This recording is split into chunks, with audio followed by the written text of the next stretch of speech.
Dokter itu berdiri, mengambil secarik kertas yang ada di mejanya, menghampiri Tiffany dan membantunya berdiri. Mereka berjalan beriringan, sesekali Tiffany memandang wajah sang dokter yang berada lebih atas dari matanya. Ketika sampai di pintu, dokter itu membukanya dan ternyata di kursi luar ruangan, terlihat suami Tiffany sedang duduk menunggu. Melihat istrinya keluar, ia pun bergegas menghampiri. "Sudah selesai dokter?" tanyanya. Dokter itu mengangguk lalu menjulurkan tangannya yang memegang secarik kertas tadi pada suami Tiffany.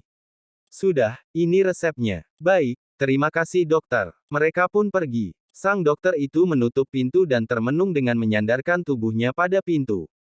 Sampai dering ponsel yang berada di atas meja mengejutkannya. Dering itu memecah lamunan sang dokter. Dia menatap ponsel itu dengan raut wajah menyedihkan. Lelaki berkacamata itu menggigit bibir bawahnya lalu tersenyum paksa. Ia berjalan menghampiri meja, mengambil ponsel, kemudian menjawabnya. Via telepon. "Kak, apa? Kau di mana?" "Di tempat praktek. Ini akhir pekan Kak, akhir pekan. Tak bisakah kau libur hanya untuk sehari? Memangnya sakit harus dijadwal? Tidak kan? Selagi kakak bisa, kakak pikir sebaiknya kakak membantu mereka. Antara baik atau bodoh, aku tidak paham kau yang mana. Intinya ini akhir pekan, jadi cepatlah pulang lalu istirahat. Jangan sampai dokter tercinta kita sakit. Terima kasih untuk perhatiannya." Via telepon berakhir, sedangkan di tempat lain, seorang pria sedang memasukkan kata sandi sebuah rumah. Dengan tangannya yang kasar, celana kusut, baju berantakan, serta sedikit bercak-bercak cat di pakaiannya, dia berhasil membuat kodenya cocok. Ia pun membuka pintu seraya berkata, "Aku sangat lelah." Dari mata pria itu terlihat Mike yang sedang membawa gelas berisikan jus mangga. Dengan wajah datarnya, Mike menghampiri pria tersebut dengan senyum menyeringai dan berceloteh. "Kau tidak bosan? Setiap hari mirip gelandangan." Samar-samar terdengar langkah kaki seseorang yang mendekat. "Kak Laki, kau baru pulang.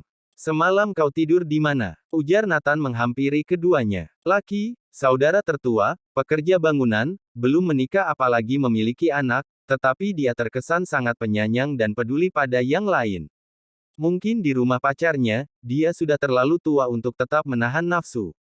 Sindir Mike. "Terserah apa yang ada di otakmu, lagi pula aku mengatakan sesuatu atau tidak pun, apakah akan mengubah pemikiranmu?"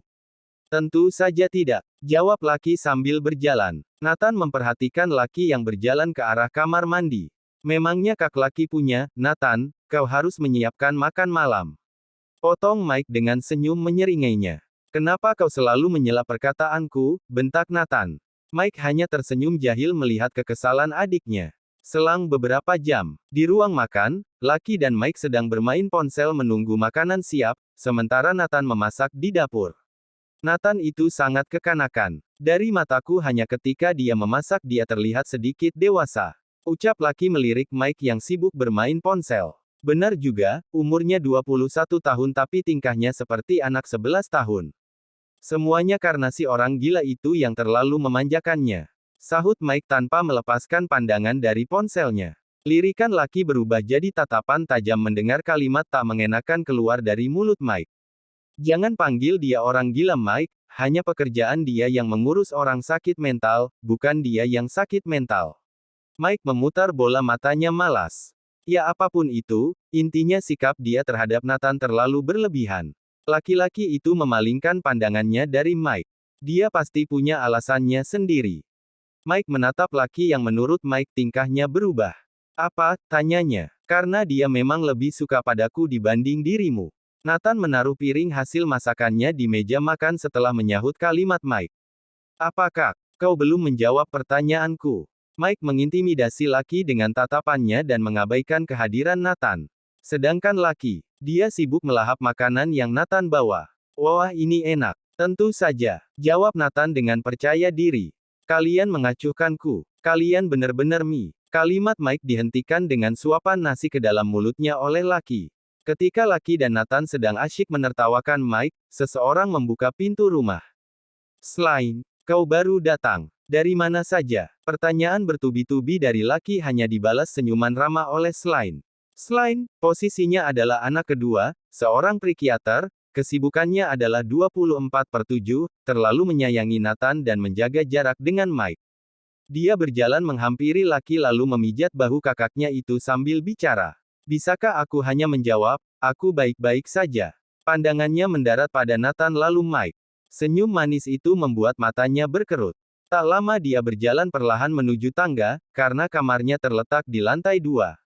Nathan, kau tidak penasaran ada apa dengan kakakmu? Tanya Mike dengan wajah datar melihat kepergian Slime. Biarkan saja kak, dia bilang dia baik-baik saja.